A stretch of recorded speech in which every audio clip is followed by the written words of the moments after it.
বিনোদনমূলক কর্মকাণ্ড এটা যেন অন্য কাউকে কষ্ট না দেয়। যেমন কাউকে আপনি তিরস্কার করলেন, তিরস্কার করে মজা পেলেন, এই ধরনের ফান করা, এটা আমরা বিভিন্ন শিক্ষা প্রতিষ্ঠানে দেখি, ইউনিভার্সিটিগুলোতে দেখি। ফার্স্ট ইয়ারের স্টুডেন্টরা ফান করে, মানে নানা ধরনের, যেমন র্যাগিং করে, তাই না? এটা একটা বিনোদন কোনো কোনো ছাত্রদের কাছে।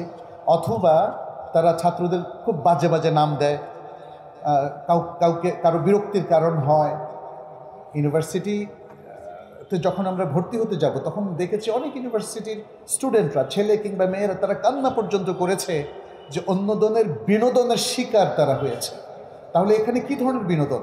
তারা মানুষকে তিরস্কার করা, মানুষকে কষ্ট দেওয়া, এবং হয়তো তার নাম বিকৃতি করে দেওয়া, অথবা তার পেছনে তার গীবত লাগিয়ে দেওয়া ইত্যাদি বিষয়গুলো অনেকেরই বিনোদনের কারণ। মেয়েদের মধ্যে বিনোদনের একটা বড় উপকরণ হচ্ছে গীবত। অনেক মহিলারা গীবত খুব পছন্দ করে, মজা পায়। যখন দেখা যায় বেশ কয়েকজন একসাথ হলো, তখন পাশের বাড়ির ওর কী হলো, আত্মীয়ের মধ্যে কী হলো, ব্যাস চলতে থাকে, তার কোনো শেষ নেই। অথচ সূরাতুল হুজরাতে আল্লাহ সুবহানাহু ওয়া তাআলা কী বলছেন দেখেন। সূরাতুল হুজরাতের 11 এবং 12 নম্বর আয়াতে আল্লাহ সুবহানাহু ওয়া তাআলা বলছেন, ইয়া আইয়ুহাল্লাযীনা আমানু লা ইয়াসখার কওমুম মিন কওমিন আসা আন ইয়াকুনু খায়রাম মিনহুম। হে ঈমানদার লোকেরা, তোমাদের একদল পুরুষ যেন অন্য আরেক দল পুরুষের প্রতি উপহাস না করে, হতে পারে বিদ্রূপকারীদের চাইতে তারা উত্তম। যাদের বিদ্রূপ করা হচ্ছে তারা বিদ্রূপকারীদের চাইতে উত্তম। ওয়ালা নিসাউম মিন নিসাইন আসা আন ইয়াকুননা খায়রাম মিনহুন। আর একদল নারী যেন অন্য আরেক দল নারীর কোনো বিদ্রূপ না করে, নারীর প্রতি বিদ্রূপ না করে, হতে পারে বিদ্রূপকারিণীদের চাইতে তারা উত্তম। ওয়ালা তালমিজু আনফুসাকুম, এবং তোমরা নিজেদের মন্দ নামে ডেকো না। ওয়ালা তানাবাজু বিল আলকাব, এবং খারাপ উপনামেও তোমরা কাউকে ডেকো না। বিসাল ইসমুল ফুসুক বাদাল ঈমান, ঈমানের পরে মন্দ নাম কতই না নিকৃষ্ট। ওমান লাম ইয়াতুব ফাউলাইকা হুমুয যালিমুন, আর যারা তওবা করেনি তারা তো জালিম। ইয়া আইয়ুহাল্লাযীনা আমানু ইজতানিবু কাসীরাম মিনায-যন্ন ইন্না বা'দায-যন্নি ইসমুন। হে ঈমানদার লোকেরা, তোমরা অধিক গুমান করো না, অধিক ধারণা করো না, কোনো কোনো ধারণা পাপ। ওয়ালা তাজাসসু, আর তোমরা অন্যের পেছনে গোয়েন্দাগিরি করো না, লেগে থেকো না তার দোষ খোঁজার জন্যে। ওয়ালা ইয়াগতাব বা'দুকুম বা'দা, আর তোমাদের একে অন্যের গীবত যেন না করে। আইয়ুহিব্বু আহাদুকুম আন ইয়াকুলা লাহমা আখিহি মাইতা, তোমাদের কেউ কি তার মৃত ভাইয়ের গোশত খাওয়াকে পছন্দ করে? ফাকারিহতুমুহ, তোমরা তো তা অপছন্দই করো। ওয়াত্তাকুল্লাহ ইন্নাল্লাহা তাওয়াবুর রহিম, আর তোমরা আল্লাহকে ভয় করো, নিশ্চয় আল্লাহ তওবা কবুলকারী, দয়ালু। এখানে আমরা দেখি যে অনেকে একজন আরেকজনকে ভয় দেখিয়ে মজা পায়। এটা আজকাল দেখা যায়। যেমন এলাকার যারা কিছু যুবক তরুণ মানুষকে টিজ করে, ভয় দেখায়, মাস্তান ভয় দেখায়। তারপরে এরকম বিশ্ববিদ্যালয়ে এরকম দেখা যায় ছাত্র রাজনীতি করে, এমন ছেলেপেলেরা সাধারণ ছাত্র ছাত্রীকে ভয় দেখায়। দেখেন রাসূল সাল্লাল্লাহু আলাইহি ওয়াসাল্লাম কি বলছেন, ইমাম আহমদ এবং আবু দাউদ বর্ণনা করছেন।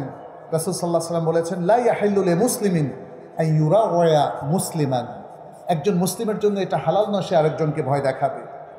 এভাবে আরেকটা হাদিসে আমরা দেখি যে রাসূল সাল্লাল্লাহু আলাইহি ওয়াসাল্লাম বলছেন, এটা আবু দাউদের বিশুদ্ধ সনদের একটা হাদিস, লা ইয়াখুদ আহাদুকুম মাতাআ আখিহি লাইবান ওয়ালা জাদ্দান, তোমাদের কেউ যেন তার ভাইয়ের কোনো মালামাল হেসে খেলে, মানে কি বলে, ঠাট্টা বিদ্রুপের জন্য, অথবা সিরিয়াসলি যেন না নেয়।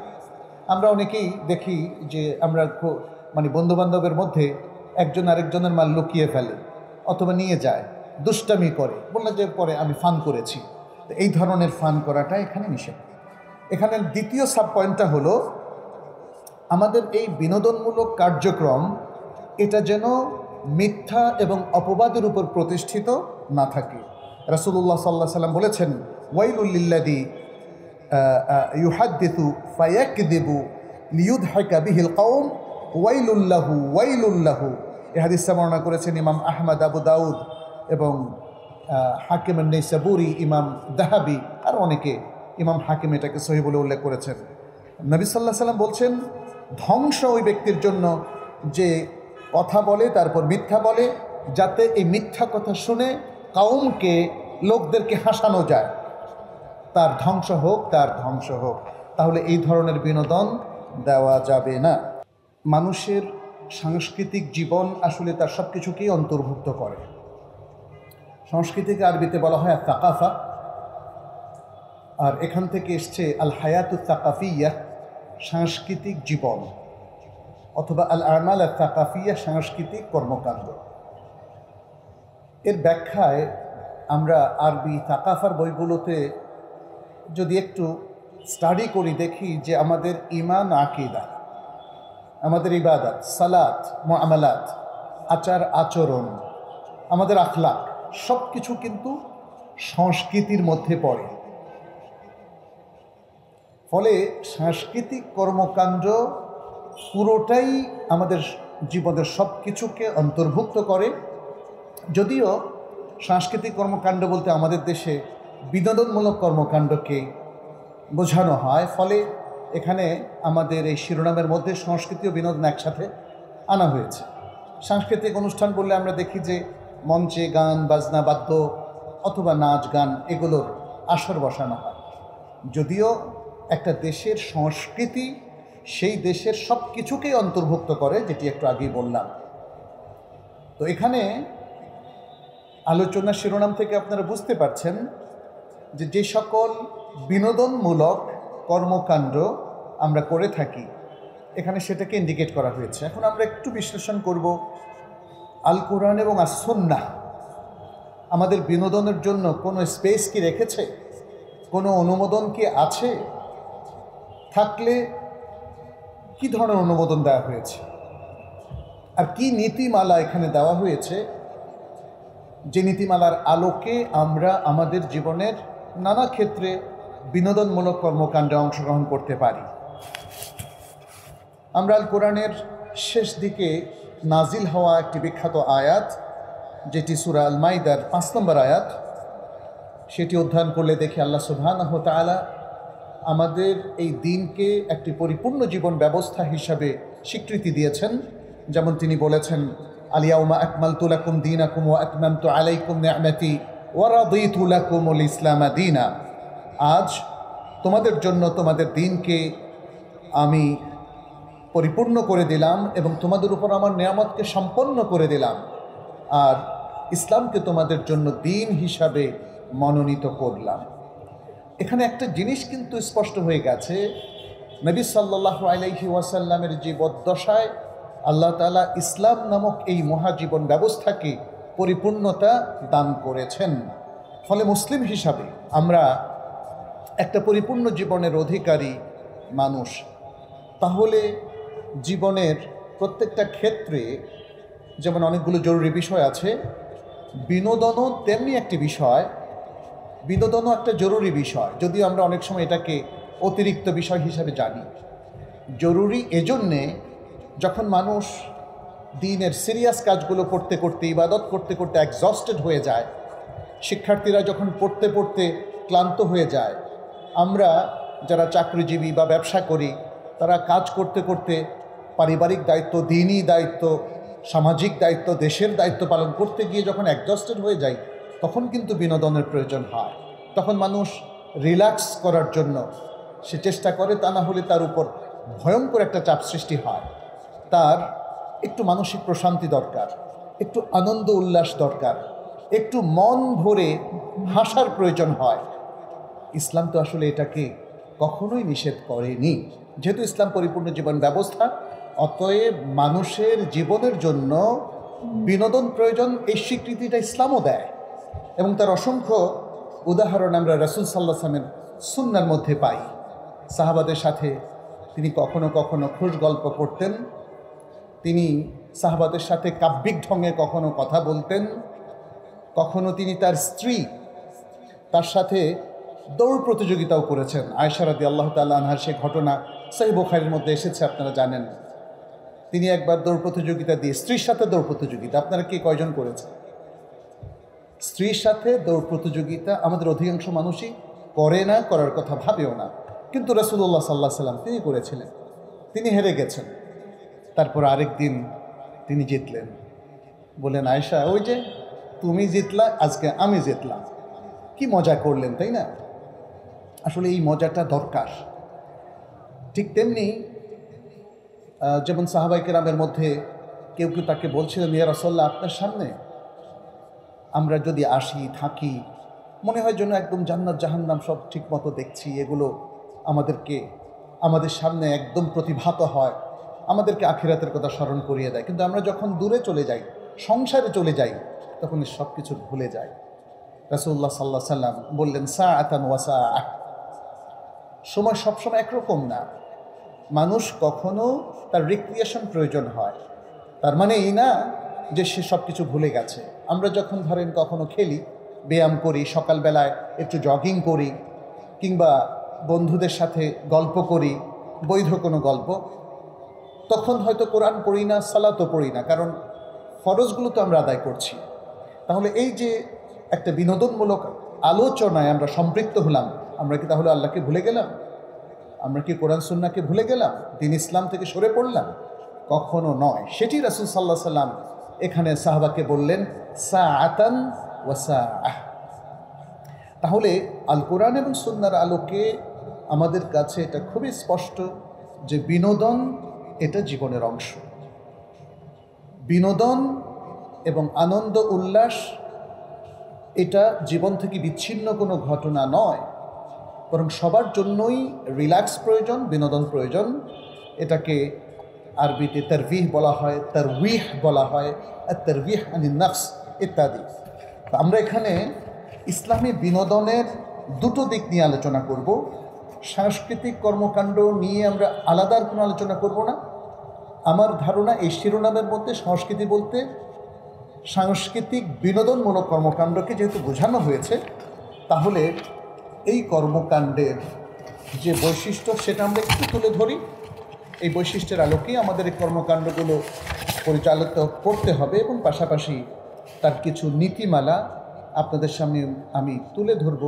কারণ আজকে আমাদের কাছে এটা স্পষ্ট যে মুসলিম সমাজে যে সকল বিনোদন চলছে সেখানে আসলে অশ্লীলতার ছড়াছড়ি, ঠিক কি না? আজকে নাটক, সিনেমার নামে একটা অশ্লীল সংস্কৃতি তৈরি হয়েছে, যেটা ইসলাম অ্যালাউ করে না। আবার আমাদের আধুনিক জীবনের নামে আধুনিক মানসিকতা সম্পন্ন তথাকথিত প্রগতিশীলরা তারা পাশ্চাত্যের সকল অশ্লীলতাকে আমাদের দেশে, আমাদের সমাজে আমদানি করছে, যেটা আসলে কখনোই সুস্থ সাংস্কৃতিক কর্মকাণ্ড নয় এবং সুস্থ বিনোদনও নয়। সুস্থ সাংস্কৃতিক কর্মকাণ্ড এবং বিনোদনের জন্য আসলে একটা সুস্থ ধারার শিক্ষা ব্যবস্থা লাগে।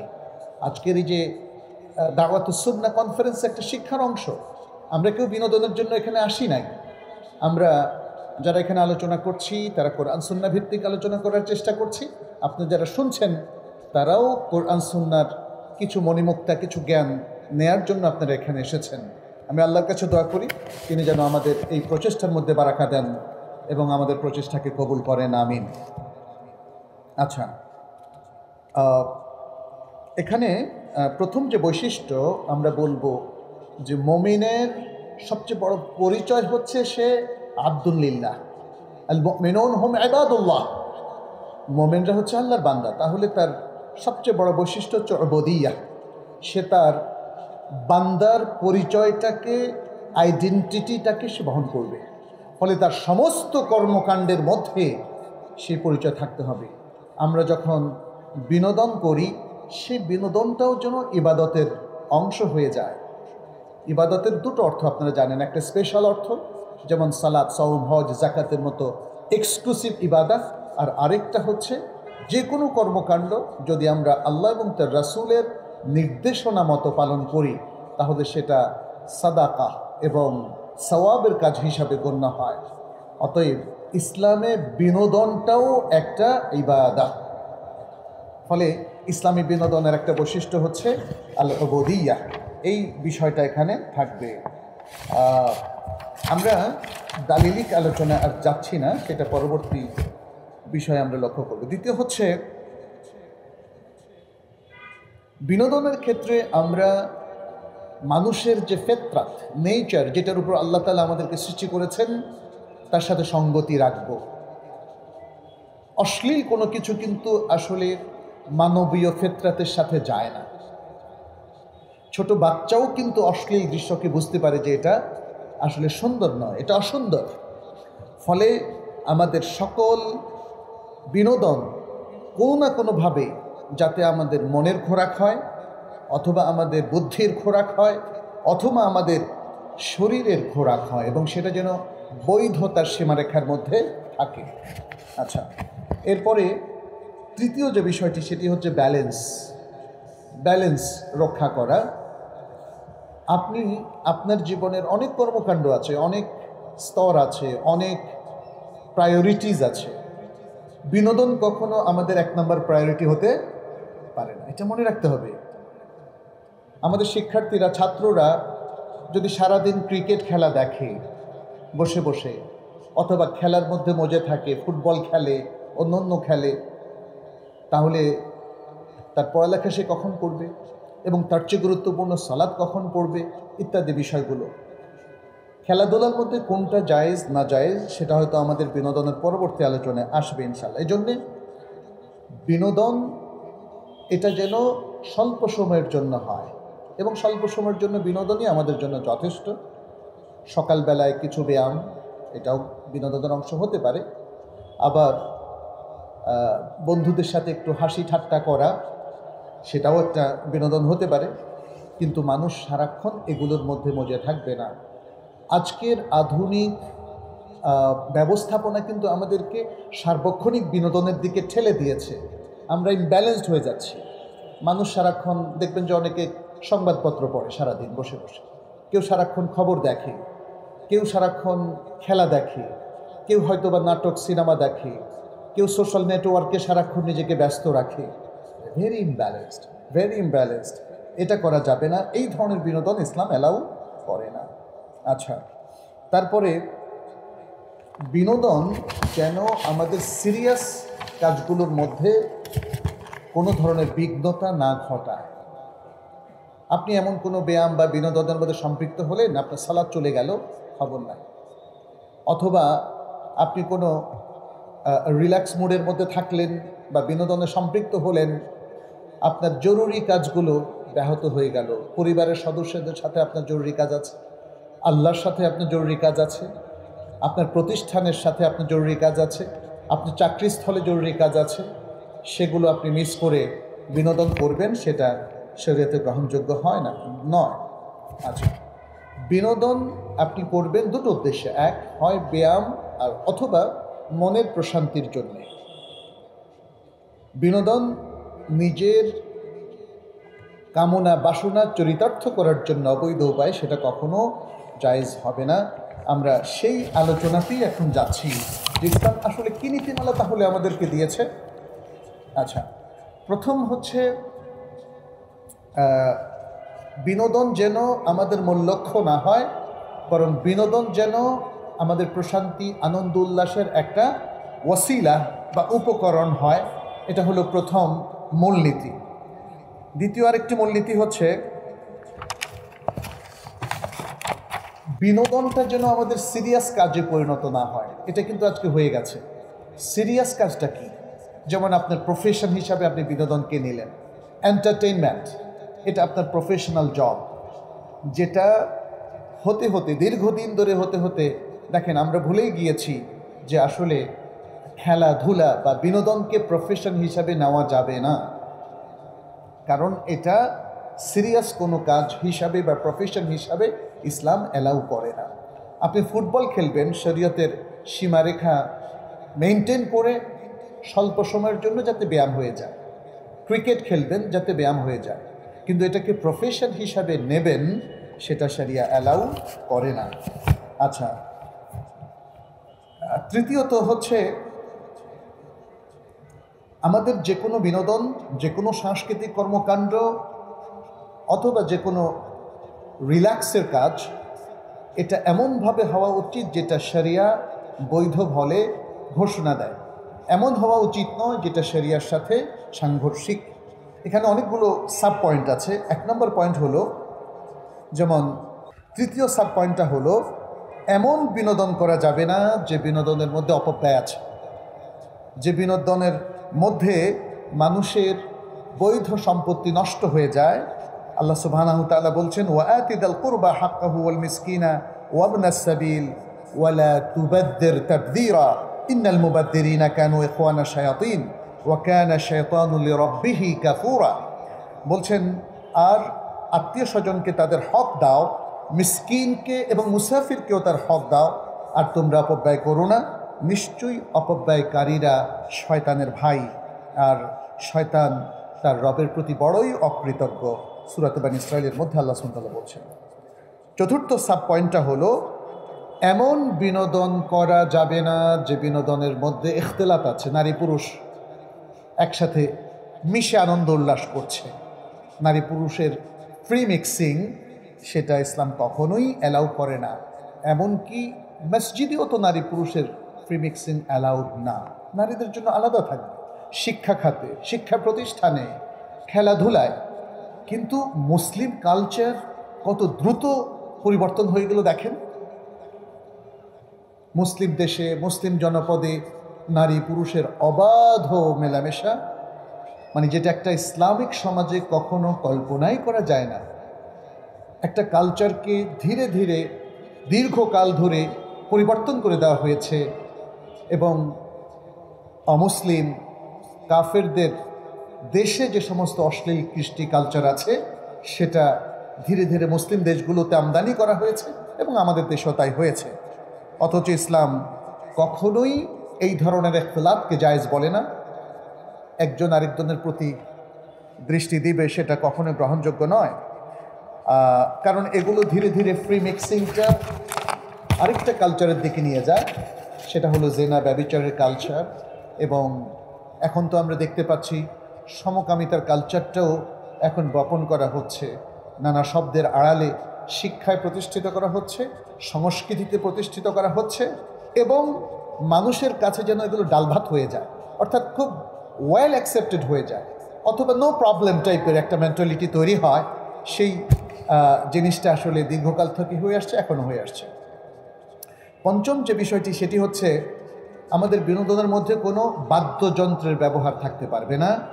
যে আমরা সহিহ বুখারীর সেই বিখ্যাত বর্ণনার কথা জানি, যেখানে রাসূল সাল্লাল্লাহু আলাইহি ওয়াসাল্লাম বলেছেন, লা ইয়াকুনুন্না মিন উম্মতি আকওয়ামুন ইস্তাহিল্লুনা আল হিররা ওয়াল হারির ওয়াল খামরা ওয়াল মাআজিফ। বলছেন, আমাদের উম্মতের মধ্যে একদল মানুষ আসবে, অবশ্যই হবে, যারা মদ, রেশমি কাপড়, স্বর্ণ এবং বাদ্যযন্ত্রকে যারা জায়েজ করছে। খেলার মধ্যে কিছু খেলা রাসূলুল্লাহ সাল্লাল্লাহু আলাইহি ওয়াসাল্লাম নিষেধ করে দিয়েছেন। সেই ধরনের খেলাগুলো আমাদেরকে চিহ্নিত করতে হবে। যেমন নার্দ নামক এক ধরনের খেলা, নবী সাল্লাল্লাহু আলাইহি ওয়াসাল্লাম বলছেন, মান লাইবা বিন নার্দি ফাকাদ আসাল্লাহ ওয়া রাসূলাহ। এই ধরনের খেলা মানেই হচ্ছে আল্লাহ এবং রাসূলের নাফরমানি করা। খেলার মধ্যে কোনো জুয়া থাকতে পারবে না। খেলা যদি বৈধ হয়, সে বৈধ খেলাকে কেন্দ্র করে কোনো জুয়া চালু থাকতে পারবে না। আজকাল যে সমস্ত অবৈধ খেলা আছে, সেখানেও জুয়া কিন্তু চলে এসেছে। ফুটবল, ক্রিকেট, বিশ্বকাপের মধ্যে আপনি দেখবেন জুয়ার ব্যাপক ব্যবহার। যেখানে নবী সাল্লাল্লাহু আলাইহি ওয়াসাল্লাম তিনি খেলার মধ্যে জুয়াটাকে নিষেধ করে দিয়েছেন, এবং আল্লাহ সুবহানাহু ওয়া তাআলা জুয়াটাকে সর্বাবস্থা নিষেধ করেছেন। যেমনটি তিনি বলেছেন, ইয়া আইয়ুহাল্লাযীনা আমানু ইন্নামাল খামরু ওয়াল মাইসিরু ওয়াল আনসাবু ওয়াল আজলামু রিজসুম মিন আমালি শাইতানি ফাজতানিবু। হে ইমানদার লোকেরা, নিশ্চয়ই মদ, জুয়া এবং বেদির জন্য যে সকল উৎসর্গকৃত খাদ্য কিংবা সামগ্রী দেওয়া হয়, এবং লটারির স্বর, এসব কিছুই শয়তানের নিকৃষ্ট আমল, অতএব তোমরা তা পরিহার করো। এরপরে আরেকটা সাব পয়েন্ট হচ্ছে, খেলাধুলা এবং বিনোদনকে সম্পত্তি অর্জনের উপকরণ হিসাবে ব্যবহার করা যাবে না, এবং এটাকে প্রফেশন হিসাবে নেওয়া যাবে না। এবং সর্বশেষ আরেকটা পয়েন্ট বলে আমি শেষ করব, ইতিমধ্যে স্লিপও চলে এসেছে। সেটি হচ্ছে খেলাধুলার মধ্যে, বিনোদনের মধ্যে কারো কোনো ক্ষতি সম্পৃক্ত থাকতে পারবে না, না নিজের ক্ষতি, না সমাজের ক্ষতি, অথবা না তার আশেপাশের লোকদের ক্ষতি। আমরা অনেক সময় দেখি যে ফুটবল খেলতে গিয়ে একজন হয়তো ফুটবল মারছে, আরেকজনের বাসায় ঢুকে যাচ্ছে। মানে এটা জাস্ট উদাহরণ দিলাম, আরও নানা রকম ক্ষতিও হতে পারে যেটা হয়তো আমাদের জানা নেই। কিন্তু এটা একটা মূল নীতি মনে রাখতে হবে যে বিনোদনের মাধ্যমে নিজেরও ক্ষতি করা যাবে না, অন্যেরও ক্ষতি করা যাবে না। নিজের ক্ষতিটা কখন হয়? যখন বিনোদনের জন্য আপনি প্রচুর সময় দেন এবং আপনার অন্য অন্য জরুরি কাজের সমস্ত কার্যক্রমগুলো বন্ধ হয়ে যায় বা ক্ষতিগ্রস্ত হয়, আসল কাজটা ব্যাহত হয়, তখন নিজের ক্ষতি করা হয় এবং এভাবে অন্যেরও কোনো ক্ষতি করা যাবে না। সম্মানিত সুধী, আমাদের বিনোদন নিষিদ্ধ নয় যেটা আমরা বলেছি, কিন্তু বিনোদনটা যেন ব্যালেন্সড হয়, বিনোদন যেন শরঈ যে নীতিমালাগুলো আমরা উল্লেখ করলাম সেই নীতিমালার আলোকে পরিপালিত হয়। আমাদের সাংস্কৃতিক কর্মকাণ্ডগুলোও নিষিদ্ধ নয়, কিন্তু সেগুলো যেন কখনো সীমালঙ্ঘন না করে, সেটি আমাদেরকে মনে রাখতে হবে। আল কোরআন আর সুন্নাহ এমনই একটি মহৎ এবং পবিত্র জীবন ব্যবস্থার দিকে আমাদেরকে পথ দেখাচ্ছে।